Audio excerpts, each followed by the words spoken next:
Olá pessoal, meu nome é Luciano Fagundes e vamos começar mais um Tecnoaula. Bom, faz um bom tempo que a gente não conversa, na realidade acho que já deve fazer aí pelo menos uns 2 ou 3 meses que eu não gravo podcast, mas agora eu vou tentar começar de novo a entrar em uma frequência aí aceitável, né? Ainda não vou prometer para vocês ainda uma vez por semana de novo, como foi a primeira fase do podcast, mas agora eu já estou na nova casa, né? Então, como eu já tinha comentado até pelo Twitter, que eu estava trocando de casa, por isso que eu tive que dar uma parada aí no podcast. Mas agora já estou em casa nova, estúdio novo aí, entre aspas. Vocês podem ver que eu não estou com a tela verde, então dessa vez a gente vai ter que fazer uma coisa meio improvisada aqui até eu conseguir resolver tudo isso.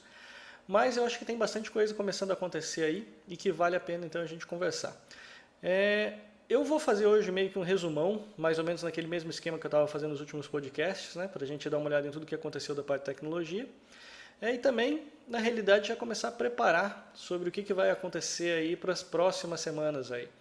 Então, eu não sei se eu vou conseguir ainda manter de novo ainda a frequência de uma semana, mas, e isso principalmente, na realidade, por uma notícia boa, né, porque a gente tem um evento aí, 2 eventos importantes para acontecer agora no mês de junho, né? Hoje é dia, deixa eu ver aqui, nem falei no começo do programa, hoje é dia 28 de maio. Então a gente está no finzinho de maio, já começando a esquentar os motores aí para a WWDC, que vai começar aí se eu não me engano, de 10 a 15 de junho, e também o Google I.O., que vai ser na última semana de junho. Na realidade, a parte boa de tudo isso é que eu consegui dessa vez ingresso para os 2 eventos.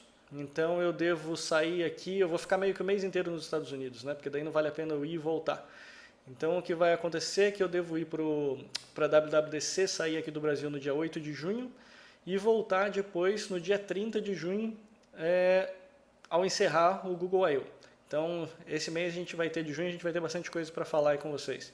Não sei se eu vou conseguir gravar lá nos Estados Unidos o podcast, se eu não conseguir, com certeza eu vou gravar, eu vou coletar bastante material lá para compartilhar com vocês aqui depois que eu voltar. Mas tudo indica que eu vou pelo menos levar o meu MacBook para ver se eu consigo gravar alguma coisa de lá. Mesmo que sejam vídeos curtinhos, eu quero ver se eu tento fazer uma cobertura legal aí do WWDC e do Google I.O. e da experiência que é passar lá para o São Francisco. Bom, então, para a gente poder fazer o podcast de hoje, eu vou tentar fazer o máximo sem precisar fazer edição depois. Então vocês vão ver que vai ser uma sequência só o tempo todo. Então eu já vou pular aqui para a gente falar um pouquinho das notícias e do que está acontecendo aí no mundo de tecnologia. Bom, então vamos lá. Para começar, aqui a gente tem um monte de notícia boba, né, para a gente começar o dia de hoje. Eu vou até começar com a pior notícia de todas que eu selecionei aqui para vocês, que é justamente o caso da garota que teve a casa invadida depois de mostrar um calhamaço de notas de dinheiro no Facebook.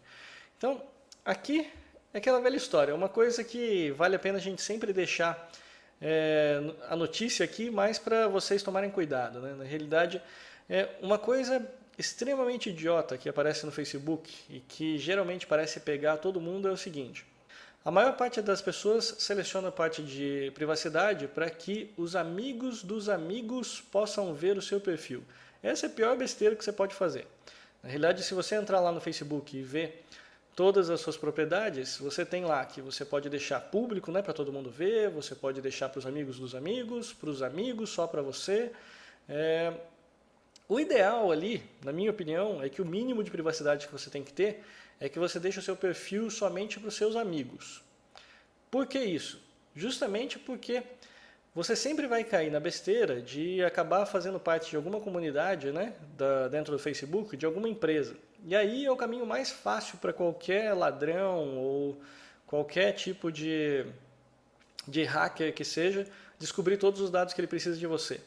Por quê? Porque o padrão ali, que todo mundo acha, não, se eu deixar para os amigos dos meus amigos verem as minhas informações, não tem problema, é todo mundo conhecido e tudo mais.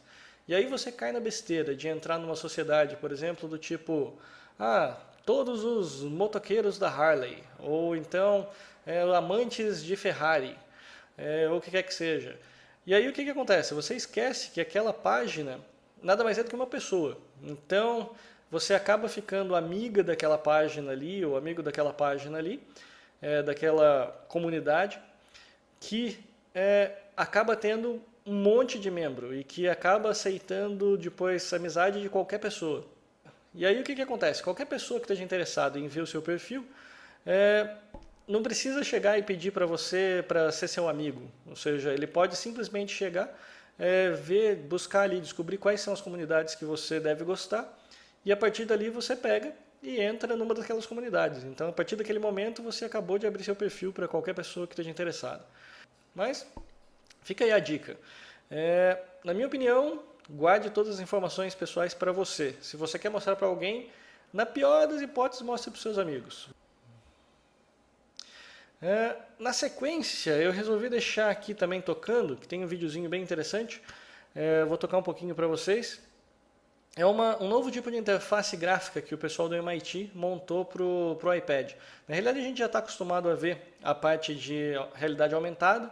O que eles fizeram aqui foi uma coisa mais interessante, que foi o seguinte. Em vez de eles tentarem projetar alguma coisa para fora do aparelho, eles acabaram usando a sua mão, né, capturada pela câmera de trás do aparelho, e usando os movimentos da sua mão para interagir com os objetos virtuais que estão sendo criados dentro do aparelho. Então eles conseguem fazer pinch, zoom, conseguem realmente ter um bom nível de granularidade ali para você conseguir perceber tudo o que está acontecendo e interagir com esses objetos virtuais. Tem um pequeno vídeo aqui deles, deixa eu ver se consigo tocar para vocês, pelo menos um pedacinho para vocês acompanharem.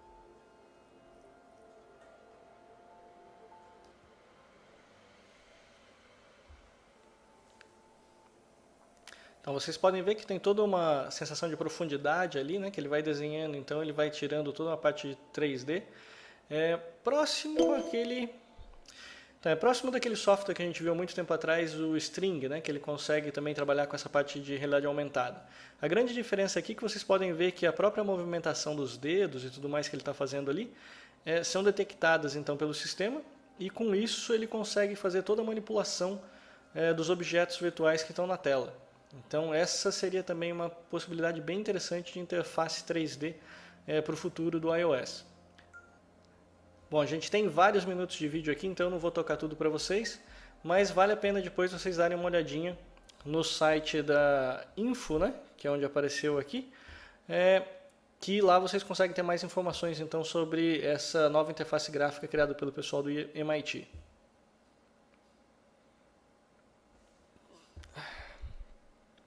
Bom, com tanta coisa de interessante que aconteceu no meio do caminho desde que a gente conversou da última vez, eu vou acabar fazendo alguns pulos aqui para a gente mostrar, né? Bom, outra coisa de interessante que aconteceu essa semana foi um dos maiores lançamentos aí do Yahoo. O Yahoo, que andava já meio esquecido, né, de todo mundo, ele conseguiu fazer aí uma nova ferramenta, na realidade um novo browser, que parece estar causando um reboliço geral aí na internet. Do que se trata? Então é o Axis, né, o Axis, que ele criou e lançou essa semana. Eu só havia conseguido fazer o download lá na App Store dos Estados Unidos. Não sei se vocês podem tentar procurar aqui no Brasil também, mas se não encontrarem, entra lá nos Estados Unidos e tenta baixar. O Axis, ele na realidade é uma aplicação gratuita. E a grande diferença, né, o grande rebuliço que ele está causando é justamente pelo formato que o Yahoo criou na parte de buscas. Como vocês sabem, o Yahoo ele já usa, na realidade, o Bing para fazer as buscas na internet, né? O que aconteceu de diferente foi justamente a forma como ele está usando o Bing. Então ele criou uma busca mais visual. Eu até tenho, deixa eu ver aqui se eu tenho para mostrar para vocês o Axis.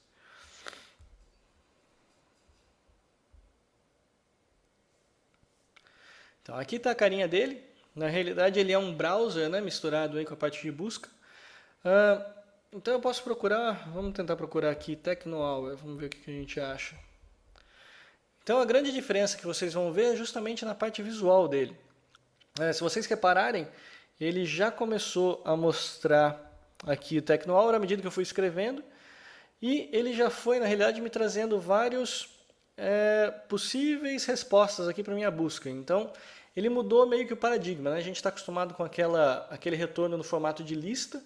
Aqui ele meio que já traz uma representação mais visual das possíveis respostas que eu tenho aí do TechnoHour. E além disso, então, se eu escolho alguma coisa, ele vem e já traz para mim a página da internet. Então, e o mais legal então dessa aplicação, né, é justamente o fato dela estar integrada com todos os demais aparelhos que você pode ter. Então eu comecei essa busca aqui pelo iPad, como vocês estão vendo, né, que é o TechnoHour, e automaticamente ele está sincronizado com o meu Safari. Então lá no meu desktop, o que eu vou conseguir ver? Se eu trouxer aqui para vocês, essa daqui é uma janelinha de Safari, né? O que o Access ele pega e instala aqui dentro do Safari? Na realidade ele instala esse pedacinho aqui minúsculo, que está aqui embaixo. Então aqui eu tenho a parte da página principal dele, né, um plugin. A página principal dele, quando eu clico, ele carrega a minha página do Access aqui para vocês. E o que ele mostra aqui para mim? Ele tem aqui toda uma seção de Read Later, então que eu poderia pegar e fazer tipo um formato de um bookmark. Mas o mais interessante é justamente a parte aqui de baixo, que é a parte do Continue from Device. Que se vocês olharem aqui, até posso levantar para vocês que verem um pouquinho melhor, justamente a parte que ele diz aqui é a minha busca que eu comecei lá, do TechnoHour. Então se eu clicar aqui, ele já me leva para o resultado de busca que eu tinha feito lá no aparelho. Então, e a mesma coisa é válida no sentido inverso. Eu posso começar uma busca aqui pelo desktop e depois terminar lá no aparelho. O interessante disso tudo é que foi feito pelo Yahoo. Então é uma empresa que todo mundo já estava considerando meio morta aí no mercado, mas que causou aí um espanto geral em toda a comunidade aí da parte tecnológica, justamente porque é o produto mais inovador que o Yahoo conseguiu desenvolver nos últimos 10 anos. Então está uma mistura de surpresa com um interesse tremendo aí para saber o que mais que o Yahoo vai aprontar. Como eu falei para vocês, a gente tem chegando aí agora em junho o WWDC 2012 e vem cheio de expectativa, né, como sempre. Na realidade, se a gente for parar para analisar, ali é onde foi feito o lançamento de praticamente todos os iPhones. Na realidade, o ano passado foi o único que mudou um pouquinho o cronograma. Mas o que é esperado, né? Então esse artigo que vem do App Advice, eu recomendo para vocês, justamente para vocês terem aí uma prévia do que a gente pode esperar para esse evento. Então a gente está esperando aí ver mais informações ainda sobre o OS X Mountain Lion, né? Para o pessoal da Apple isso é bastante importante. Na realidade, tudo que a gente viu até agora está indicando uma integração com o iCloud ainda maior do que a gente já tem hoje. O iOS 6 é esperado fazer, no mínimo a gente espera que tenha um pré-lançamento do iOS 6 lá. Os mais otimistas já imaginam que vai ter o lançamento final mesmo, da versão final do iOS 6. Eu acredito que vai ser um pré-release, até porque a Apple não lançou até agora nenhum beta do iOS 6 para a gente ainda. Então, tudo indica, na minha opinião, que a gente vai ter aí um pré-release, mas para a gente começar a ver os primeiros betas de iOS 6 no WWDC. Aí já começa a entrar na parte do wishlist, né, lista de desejos do pessoal, que é ter algum tipo de funcionalidade aprimorada no Notification Center. Shopping Cart, né? Seria alguma forma da gente conseguir melhorar a experiência na App Store. Vale lembrar que a Apple acabou de comprar a Chomp, né? Que seria justamente para fazer recomendações de aplicativos, músicas e tudo mais. Então seria esperado que de alguma forma a Apple conseguisse melhorar, então, pelo menos a forma de se descobrir aplicativos novos na App Store, né? Que realmente está ficando cada vez mais complicado devido ao volume que a gente tem de aplicações lá. Turn by Turn Navigation, esse daqui é outra coisa que está aparecendo também, está ganhando cada vez mais força esse rumor da gente ter algum tipo de aprimoramento na parte de navegação. E em paralelo com esse rumor, a gente tem o rumor dizendo que a Apple vai acabar chutando o Google para fora do iOS. Ou seja, hoje a gente tem a maior parte da navegação e toda a parte de mapas usando aí os recursos do Google Maps. A Apple já comprou acredito que mais ou menos um ano atrás, um pouco mais do que um ano atrás, ela comprou uma empresa que fazia mapas.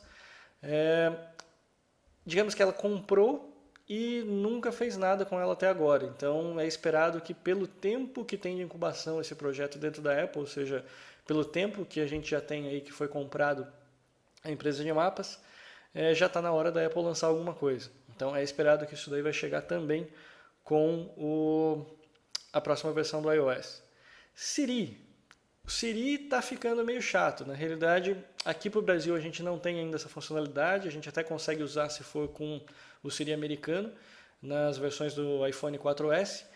Mas também é outra promessa da Apple que até agora também está meio perdida no espaço, né? Ele ainda é uma versão beta, ele está disponível há mais ou menos 6 meses, mas não conseguiu chegar ainda em várias línguas, como é o caso do português. Ele ainda está, na realidade, tendo até alguns processos nos Estados Unidos de usuários que estão dizendo que o Apple está fazendo uma propaganda enganosa lá, ou seja, são usuários que não estão satisfeitos com a funcionalidade do Siri.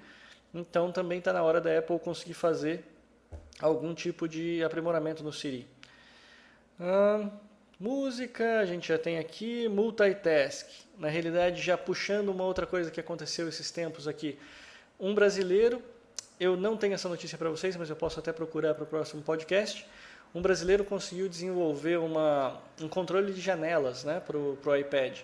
Então, gostaríamos que a Apple conseguisse, ainda mais agora com o iPad novo, né, que apareceu com mais processador, mais memória e tudo mais, seria o ideal que a gente conseguisse ter algum tipo de, não digo de sistema de janelas, mas pelo menos alguma coisa que conseguisse trabalhar com multitask de forma real, né? Se a gente conseguisse ter uma multitask um pouco mais forte, né, mais próximo de um PC, com certeza a gente conseguiria melhorar a usabilidade do iPad aí junto com com os programas de produtividade. Multiusuário. Isso daqui é uma coisa que eu ainda tenho dúvida se a gente vai conseguir chegar a ver o multiusuário no iPad tão cedo. Porque na realidade a Apple acaba sempre considerando que o iPad é um sistema único, né? Ou seja, para uma única pessoa. Então eu tenho minhas dúvidas. A gente tem um pouco de esperança de ver uma tela multiusuário, mas eu ainda não aposto todas as minhas fichas nisso não. Então, gente, na realidade, o principal aqui é mais para lembrar para vocês que o WWDC está acontecendo, então é justamente a fase de expectativa que a gente tem para o mês de junho, onde sempre acaba acontecendo um lançamento interessante, principalmente para a plataforma do iOS. E nesse meio tempo também chegou o novo iPad aqui no Brasil, então a gente não tem mais como falar número, né? Porque a Apple acabou tirando o número do nome do iPad, então agora a gente vai ter aí o iPad. Ele está parecendo agora o mesmo tipo de procedimento de marketing que a Apple já usa para a linha de MacBooks, porque tem o MacBook Pro, o MacBook tradicional, o MacBook Air. E no fundo, se você olhar ali, o que acontece? Você acaba tendo só uma nova versão, geralmente por ano, né? Então você tem geralmente a versão antiga, que seria a versão mais barata. No nosso caso aqui, a versão antiga seria o iPad 2. E o novo iPad, que entra com mais hardware, consegue entrar com mais memória, com mais processador, mais capacidade gráfica. Então você acaba sempre tendo duas gerações sendo vendidas pela Apple. E aqui o pessoal, na realidade, da Macworld Brasil foi quem fez um videozinho mostrando justamente as especificações e quais as grandes diferenças. Esse iPad que eu tenho aqui para vocês, na realidade, já é um novo iPad. Eu cheguei a fazer a compra aqui. Algumas coisas que eu percebi nessa diferença. Bom, se você já tem um iPad 2, eu diria que não é mandatório você passar para o novo iPad. Eu acho que os dois estão muito parecidos. A tela realmente faz uma grande diferença. Então eu percebi que a tela retina que você tem no iPad 2, na realidade, a hora que eu comecei a olhar a tela, eu até que não vi grandes diferenças, mas isso era porque eu estava usando os aplicativos todos ainda antigos, eu não tinha feito o update. Quando você roda os aplicativos antigos, você basicamente está usando a mesma resolução do iPad 2. Quando você realmente tem as últimas versões de aplicativos, você percebe que a tela retina do novo iPad realmente faz toda a diferença. Então, mas isso vai fazer diferença se você realmente trabalhar muito pesado com a parte gráfica, quer mexer com a iPhoto e tudo mais. Se você não tem essa necessidade, na minha opinião, a grande diferença é essa, é a tela. O poder de gráfico que ele foi aumentado, né? Na realidade duplicou, quadruplicou com relação ao iPad 2. você consegue perceber sim essa diferença em jogos que tiram vantagem disso.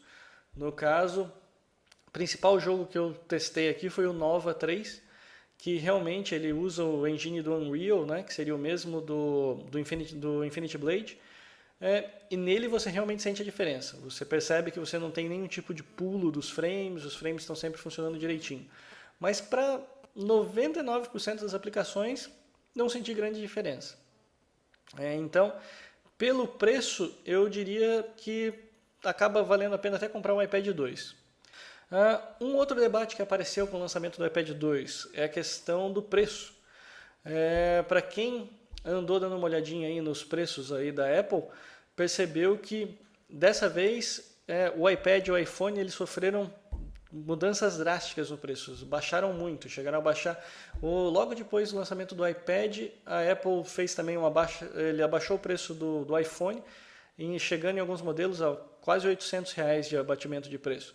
Então, antes a gente não tinha nem dúvida, né? Antes, para quem estivesse viajando para o exterior, sem dúvida nenhuma valeria a pena comprar esses equipamentos no exterior, lá nos Estados Unidos, por exemplo.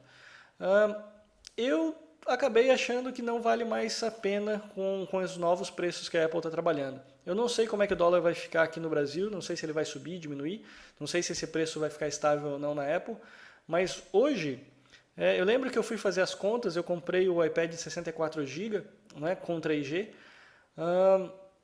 e pelas minhas contas, se eu comprasse nos Estados Unidos hoje, declarasse bonitinho, né, para poder trazer com os impostos e tudo mais, eu estaria economizando algo em torno de 100 a 200 reais. Então, sinceramente, por todos os nossos problemas de alfândega, de ter que depois ficar declarando e tudo mais, 100, 200 reais, na minha opinião, não é o suficiente para justificar a compra nos Estados Unidos.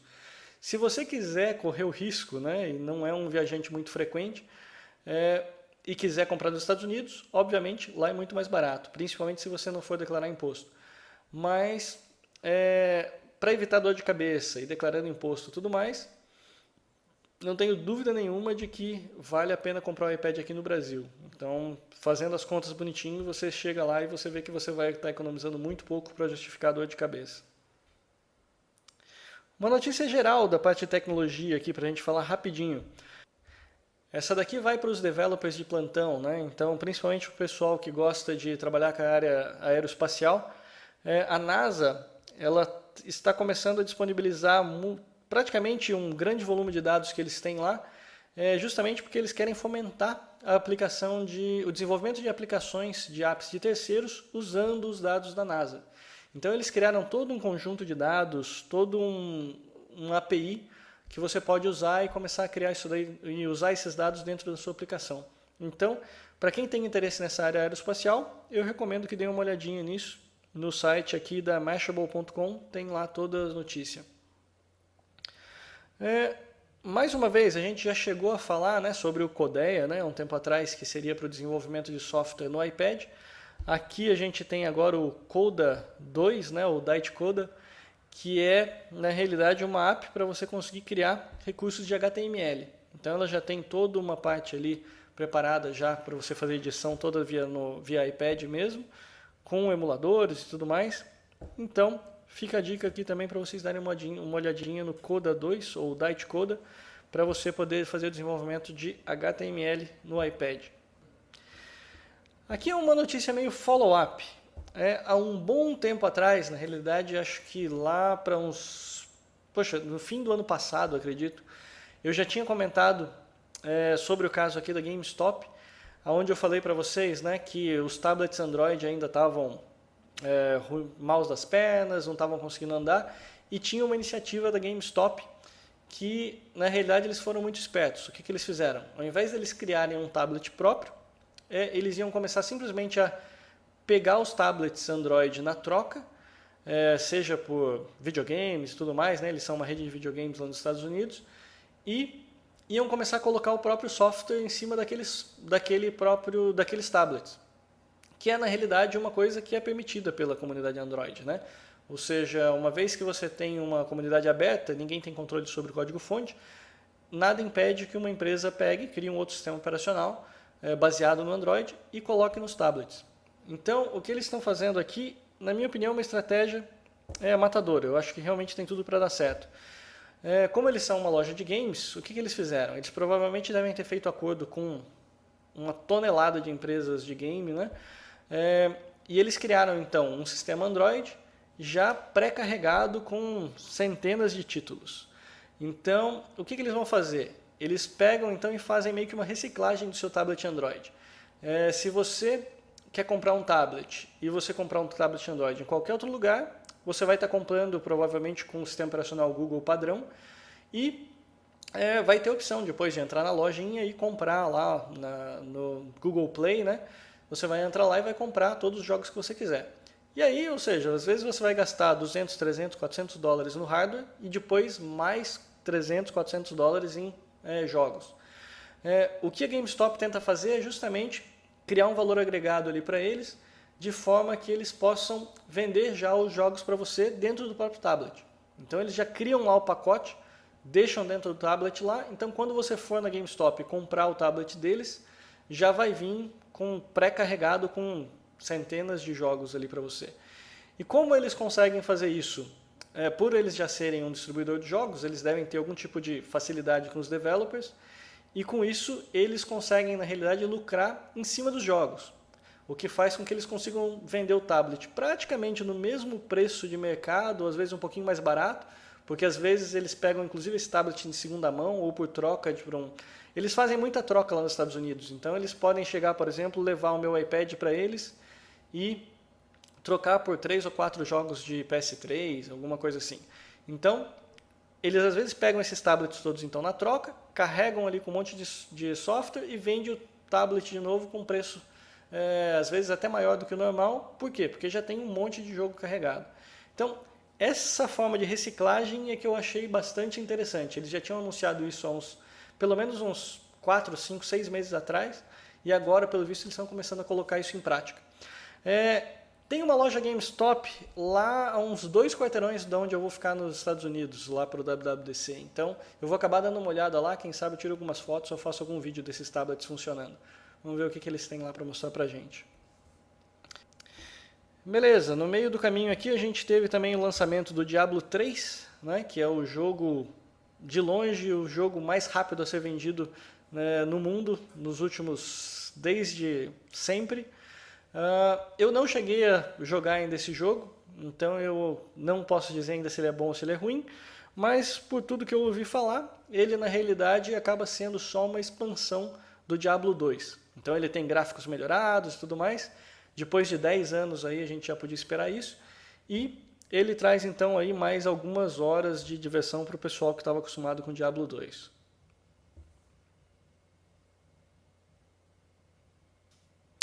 A gente teve outra notícia também extremamente importante. Teve então o IPO do Facebook. Agora, eu não sei dizer se isso daqui foi uma grande sacada ou foi um grande esquema, né? Porque o que acontece? O grande problema que a gente viu ali com o lançamento do IPO foi o seguinte. Para o Facebook foi ótimo. Eles conseguiram lançar o Facebook lá para mais ou menos 36 dólares por ação. Conseguiram juntar mais ou menos 5 bilhões de dólares em caixa. Boa parte desse dinheiro foi para o bolso do Zuckerberg. Então, o Zuck ficou muito feliz com o resultado do IPO. Agora, os acionistas é que já começou a brotar ações nos Estados Unidos lá contra esse IPO. Por quê? Porque teve um problema sério, digamos assim, acontecendo por trás dos panos lá nesse IPO. O que aconteceu? O que aconteceu foi o seguinte: antes do lançamento das ações, o pessoal do Zuckerberg, eles acabaram entrando em contato com grandes investidores e avisaram para eles que o Facebook não ia ter um bom quarter, ou seja, logo o primeiro quarter que seria o quarter em que o Facebook estaria público, né? Porque o que acontece? Quando você é uma empresa privada, ninguém tem nada a ver com a sua vida. Você pega, faz o que você quiser ali dentro e acabou. Você não precisa dar informações para ninguém. Quando você vira uma empresa pública, você é obrigado a prestar contas, né? Você tem que dizer o que está acontecendo, quais são os seus objetivos, suas metas, para onde você está indo. E você precisa dizer, então, se você cumpriu ou se não cumpriu as metas e tudo mais. O que aconteceu foi o seguinte, o Facebook já sabia que esse primeiro quarto já público, né, após o IPO, ele não ia conseguir fazer os números que ele pretendia. Ele não ia crescer o tanto quanto era esperado. E o que acontece? Até aí tudo bem, se ele tivesse guardado essa informação, tudo bem, é aquela história, ele fez o lançamento, todo mundo está comprando, baseado na expectativa, a bolsa tem risco, não tem problema nenhum.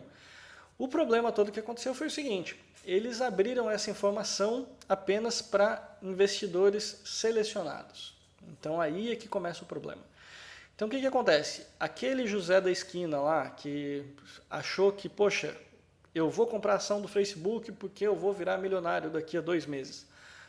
Esse cara foi até lá, comprou na expectativa de, poxa, está muito barato, essa ação vai triplicar, quadruplicar assim que ela for lançada. Foi lá e comprou.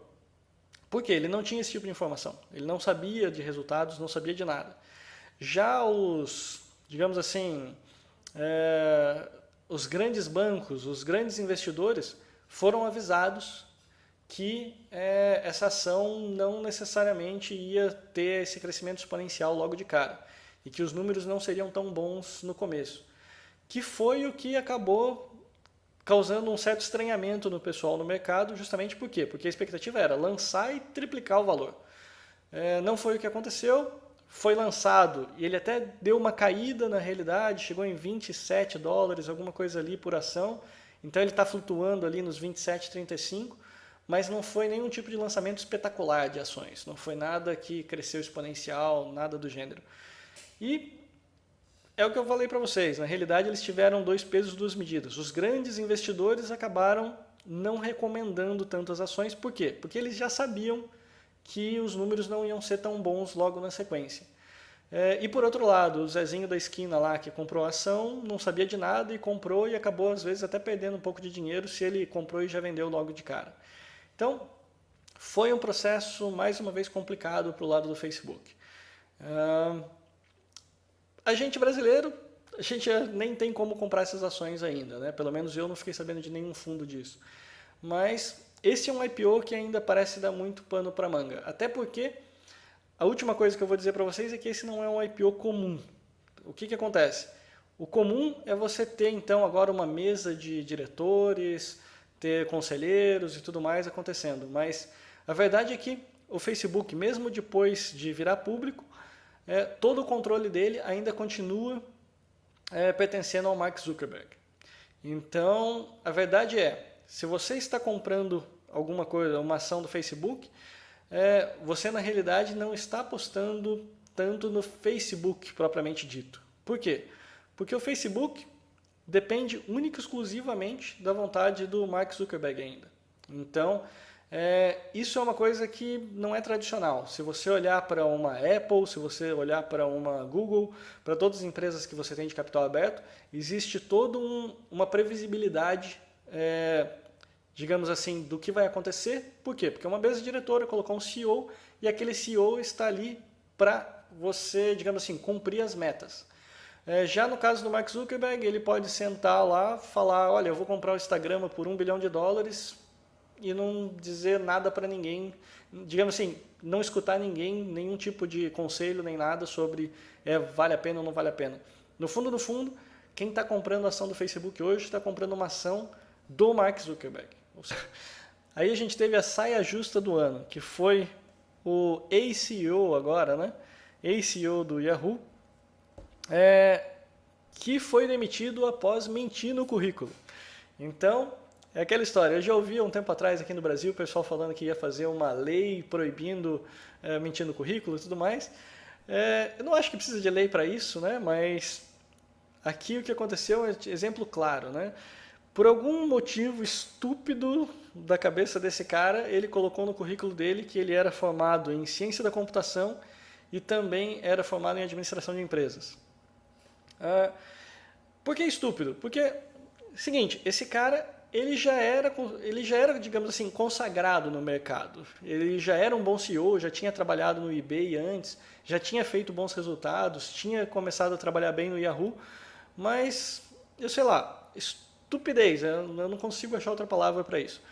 por alguma idiotice da vida dele, por algum motivo ele achou que ele precisava, por estar trabalhando numa área de tecnologia e tudo mais, ser formado em computação, e ao invés dele realmente se formar em computação, ele simplesmente colocou que ele era graduado em computação no currículo e passou isso para frente, e quando foram descobrir em rede nacional, dando entrevista e tudo mais, ele confirmou que era e tudo mais, só que daí, obviamente, blogueiros, repórteres, foram todo mundo em cima e descobriram que o cara não era formado em computação. E aí ficou aquela história do, e aí, vai mandar embora ou não vai mandar embora? E então, assim, eticamente falando, tinha que mandar o cara embora, não tinha o que fazer. Por quê? Porque isso é o que previne que aquele carinha que você quer, o programador que você quer contratar, não vai mentir no currículo. Você tem que dar o exemplo de cima. Então, não vale a pena nem ficar comentando muito, mas então, aqui a notícia diz justamente que a mesa de diretores lá do Yahoo confirmou então que o nosso amigo aqui, Scott Thompson, foi demitido por falha então de ter mentido no currículo. Então, se um CEO caiu, é melhor você tomar cuidado quando você mandar o seu próximo currículo na próxima vez.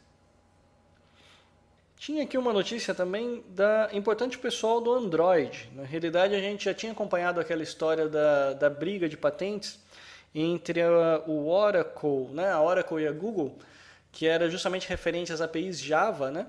Então, isso daqui, eu acabei de ver ali uma notícia que estava dizendo justamente que estava ainda em trial, né? Estava sendo julgado, mas na realidade esse julgamento acabou. Bom, acabar na justiça é sempre um termo muito forte, mas pelo menos a primeira fase acabou.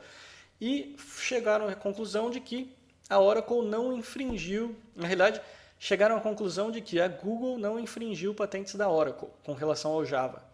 Isso daqui era uma nuvem preta pairando ali sobre o pessoal do Android.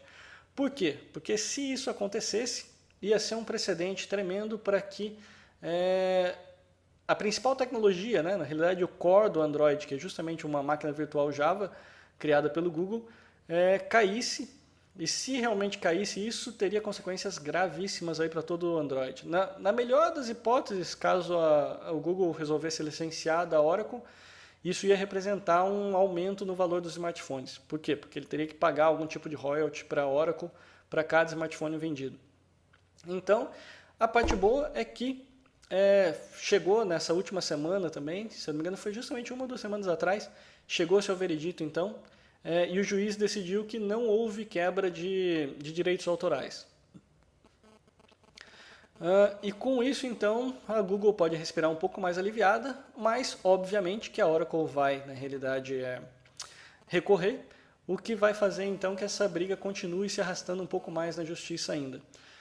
Por enquanto, o pessoal do Android está respirando mais aliviado. O Google conseguiu resolver os problemas na justiça e, por enquanto, não tem mais nenhuma ação a tomar, a não ser esperar as novas ações da Oracle. Sim, a última notícia que eu vou passar para vocês hoje é uma que já tem um tempinho já, mas que é importante também porque a gente seguiu nessa parte de patentes, que no caso da Apple contra a Lodsys, né? É um caso bem antigo já que já vem se arrastando também da parte de patentes, onde a Lodsys estava processando, na realidade, desenvolvedores de aplicativos que estavam usando a tecnologia de in-app purchases. E isso daí, o que acontece? Como a Lodsys estava processando os third party, né? Seriam os desenvolvedores de aplicativos, a Apple pediu já pelo menos uns 8 meses atrás, nos podcasts mais antigos vocês vão ver que a gente comentou bastante esse assunto. A Apple teve que fazer uma solicitação para os juízes para poder intervir nesse caso. Por quê? Porque ela não estava sendo acionada diretamente pela Lodsys. Então, o que aconteceu aqui nessa última notícia foi justamente que o juiz permitiu que a Apple entrasse então na briga. Por quê? Porque da mesma forma que tinha aquela nuvem pairando lá entre o Oracle e Google, essa daqui é uma nuvem negra também pairando nos desenvolvedores de iOS. Por quê? Principalmente porque são geralmente pequenos desenvolvedores e no caso aqui a Lodsys estava indo bem em cima dos menores, justamente porque, e aí corria o risco desse pessoal todo sair do mercado, simplesmente. Porque se eles realmente precisavam da parte de in-app purchases para fazer a monetização, né, das apps, não teria muito o que fazer, a não ser, às vezes, simplesmente sair do mercado, porque se eles não teriam dinheiro suficiente para entrar numa briga com a Lodsys. Mas agora, com essa entrada da Apple na batalha, então fica tudo mais fácil. Na realidade, agora tem que ver se a Lodsys vai conseguir fazer alguma coisa contra a Apple ou se a Apple realmente vai conseguir provar que ela já licenciou a tecnologia e tudo mais e já está tudo certinho. Então talvez a gente discute mais aí sobre esse assunto nas próximas semanas também. E beleza, então da parte de notícias, com certeza aconteceu muito mais coisa, né? Teve a compra do Instagram, começou uma bolha lá no Silicon Valley de novo, mas tudo isso daí na realidade foi um resumão das principais notícias que eu tinha coletado aqui nesse tempo todo. Agora o que eu vou fazer é justamente falar para vocês um pouquinho da experiência que eu tive aqui com essas aplicações novas, na realidade. Pelo visto, pelo podcast, pelo que vocês estão vendo, parece que está funcionando bem. É um aplicativinho extremamente interessante que, na realidade, eu já estou usando para a gente fazer o podcast. Eu costumava usar um equipamento de hardware, né? Na realidade, o podcast já teve várias fases, né? A forma que eu tenho para capturar a imagem da tela do iPad, eu já fiz de 3 formas diferentes. Então, a primeira forma, num dos primeiros lá no Como Fazer o Seu Próprio Podcast, eu mostrei para vocês, onde basicamente eu pegava um iPhone e deixava funcionando como se fosse uma webcam e gravava de um monitor. Então, eu usava a saída VGA aqui do iPad plugado no monitor e o meu iPhone ficava carregando lá a imagem. Depois disso, o que eu fiz? Eu consegui um hardwarezinho mesmo, um aparelhinho chamado VGA 2 USB, né, que seria VGA to USB, que o que ele faz? Ele emulava meio que uma webcam também, mas a diferença é que era uma conexão direta. Então eu pegaria a saída de VGA do meu iPad, colocaria no hardwarezinho e plugava na placa USB, e com isso eu tinha uma webcam que trazia para mim o iPad. Ele funciona até bem, mas eu não gostava muito dele porque ele tinha um tipo de um flickerzinho, né? Toda vez que eu tentava fazer uma mudança de página, por exemplo, no Flipboard, ele acabava ficando meio esquisitinho, dava um efeito meio esquisito na imagem.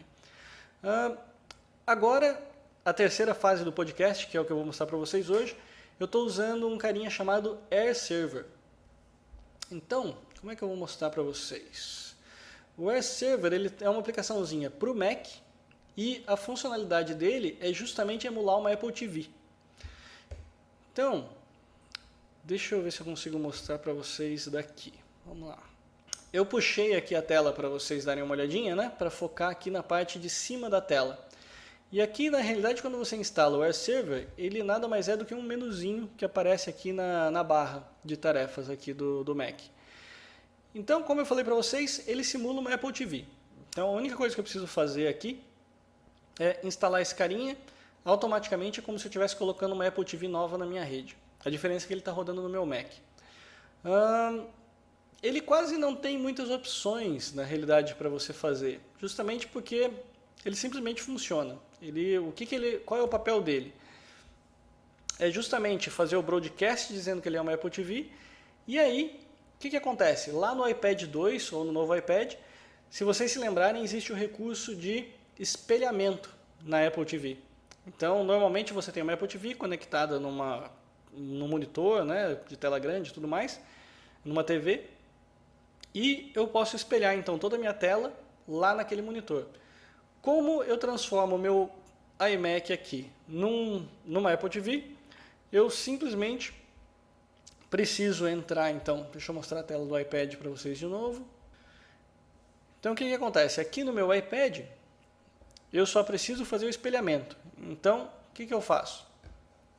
Eu venho aqui nos meus controles, o botãozinho da Apple TV já está ali sendo mostrado. Então, vocês podem ver que aqui ele já mostra todas as minhas opções de Apple TV da minha rede. Então, eu tenho o meu iPad, né, para ser o próprio iPad. Tenho uma Apple TV que está rodando lá no meu quarto, uma Apple TV na sala de estar e tenho o meu iMac Look, que é justamente onde está o meu AirServer rodando. Com isso daqui eu posso, por exemplo, desligar o espelhamento, aí vocês podem ver que sumiu, a minha tela de iPad sumiu dali. Se eu ligo o espelhamento de novo, ele automaticamente me joga essa tela aqui do meu iPad diretamente no meu Air Server. E do ponto de vista do Mac, é como se fosse um vídeo sendo tocado. Vocês podem ver que até os controles aqui de vídeo, todos eles estão aparecendo aqui. Mas quando eu saio, eu pego e começo a ver a minha tela do iPad. E o melhor é que ele funciona muito bem. Numa rede boa de conexão, uma boa conexão de rede Wi-Fi, vocês podem ver que você praticamente não tem flicker nenhum. Então, eu diria que essa é a grande vantagem. Ele funciona muito melhor que aquela placa de VGA to USB que eu tinha de hardware. E a vantagem ele está funcionando totalmente sem fio, né? Então, se eu mostrar aqui para vocês, meu iPad está aqui do lado. Se eu quiser trabalhar no formato Portrait, ele também funciona, né? Então, ele funciona no Portrait e no Landscape.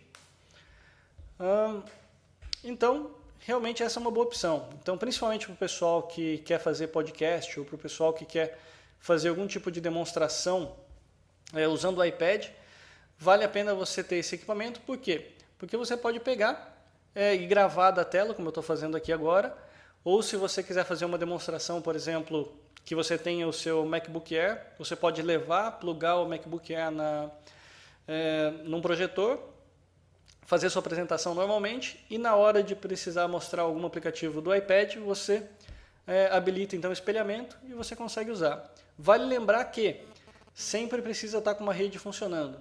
Então, posso até deixar para mostrar isso daí para vocês em outro podcast, porque a gente já está com o tempo meio curto, mas é possível, né? Se você tiver um MacBook Air, você consegue criar uma rede sem fio a partir do MacBook Air. Então, você conseguiria fazer então essa conexão tanto do remote quanto dessa funcionalidade de espelhamento toda pela própria rede do MacBook Air. Bom, então a última coisa que eu ia falar com vocês, justamente para poder encerrar o programa, já emendando na nossa paródia aí de final de show, é justamente um projeto que é um projeto da Google, que é, digamos assim, tudo indica que é um dos mais revolucionários que eles já fizeram, que é justamente o projeto do Google Glasses, que basicamente é você colocar um óculos, né, que vai estar habilitado para falar com o seu, imagina, um smartphone Android, ou não sei se ele vai ser autônomo ou o que quer que seja, mas que esse óculos então ele já usa recursos para projetar todo um ambiente de realidade aumentada na sua retina, né, então diretamente nos seus olhos.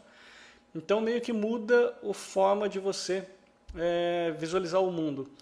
Então tem vários artigos na internet que cobrem a parte séria, né, desse projeto e tudo mais. Eu, na realidade, gostaria muito de ganhar um protótipo no Google I/O. Ainda estou torcendo para que no Google I/O eles distribuam esse tipo de protótipo.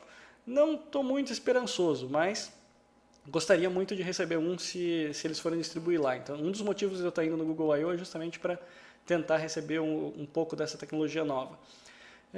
Mas, da mesma forma como a ideia é extremamente interessante, ela também tem várias pessoas tirando sarro e zoando com ela. Então, o videozinho que eu separei hoje para a gente poder encerrar o Tecno Hour é justamente uma paródia do Google Glasses. Então, para poder encerrar, então, meu nome é Luciano Fagundes, esse foi o Tecno Hour de número 17 e converso com vocês de novo na próxima oportunidade. Um abraço, até mais, tchau, tchau. Fica agora então com a paródia do Google Glasses.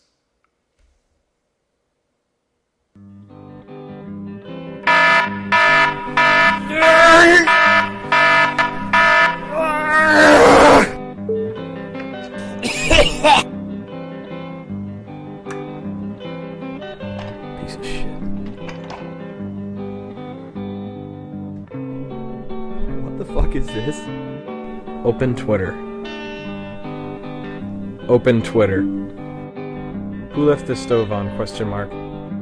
God damn it! Hey! What? Who left the stove on?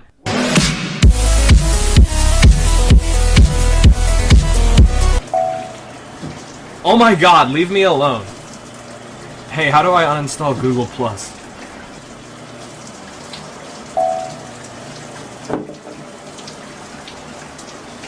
Nah, man, I feel like shit. I'll see you tomorrow, though.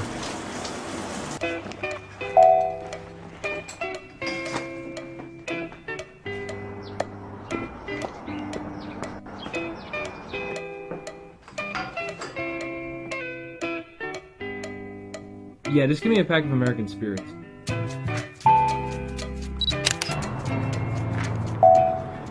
Oh man, I just missed it. Search images. Subway accident.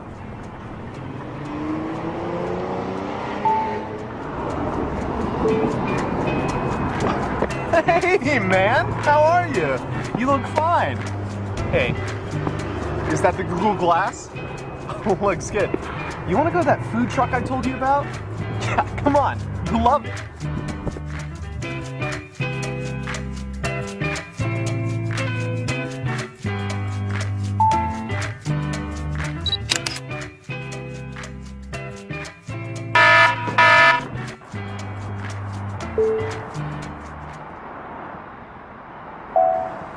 Oh, nice sunset. What's that?